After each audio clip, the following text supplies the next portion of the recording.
Hormuz প্রণালীতে বড় ধরনের সামরিক পদক্ষেপ থেকে সাময়িকভাবে সরে এলেন মার্কিন প্রেসিডেন্ট ডোনাল্ড ট্রাম্প। রণতরী পাঠিয়ে জাহাজ চলাচলের পথ উন্মুক্ত করার পরিকল্পনা প্রজেক্ট ফ্রিডম স্থগিতের ঘোষণা দিয়েছেন তিনি। এদিকে যুক্তরাষ্ট্রের একতরফা দাবির সামনে ইরান মাথা নত করবে না বলে জানিয়েছেন প্রেসিডেন্ট মাসুদ পেজেশকিয়ান। আরও জানাচ্ছেন সঞ্জিদা সিলভিয়া। বিশ্বের 1/5 খনিজ তেল পরিবহনের লাইফলাইন হরমুজ প্রণালী।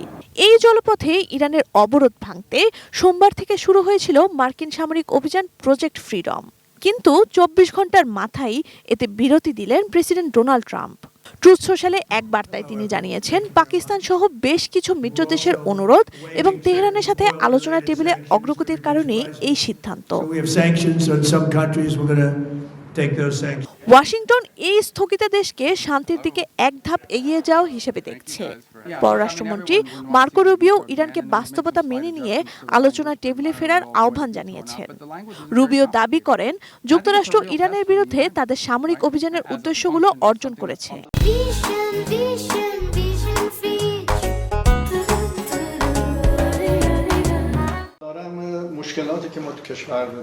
এদিকে ইরানের প্রেসিডেন্ট মাসুদ পেজেশকিয়ান জানিয়েছেন, তারা কোনো হুমকির কাছে নতি স্বীকার করবে না।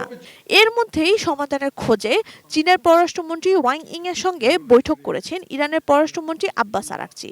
বৈঠকে আব্বাস আরাকচি জানিয়েছেন, তার দেশ যুক্তরাষ্ট্রের সঙ্গে শুধু একটি ন্যায্য ও পূর্ণাঙ্গ চুক্তি গ্রহণ করবে। সংঘাতের রেশ ছড়িয়েছে সংযুক্ত আরব আমিরাতেও। দ্বিতীয় দিনের মতো ইরানের ক্ষেপণাস্ত্র ও ড্রোন হামলার শিকার হয়েছে তারা। অন্যদিকে ইরানের Islamic revolutionary guard corps IRGC এর দায় সম্পূর্ণ অস্বীকার করে বলেছে, সাম্প্রতিক সময়ে তারা আমিরাতের বিরুদ্ধে কোনো ক্ষেপণাস্ত্র বা ড্রোন হামলা চালায়নি। তাদের সশস্ত্র বাহিনীর পদক্ষেপগুলো শুধু মার্কিন আগ্রাসন প্রতিহত করার উদ্দেশ্যেই নেওয়া হয়েছে।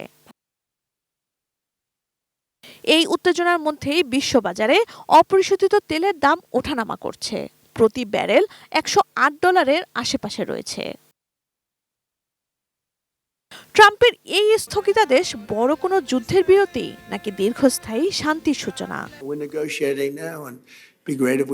Sanjida Sylvia, desk report, ATN news.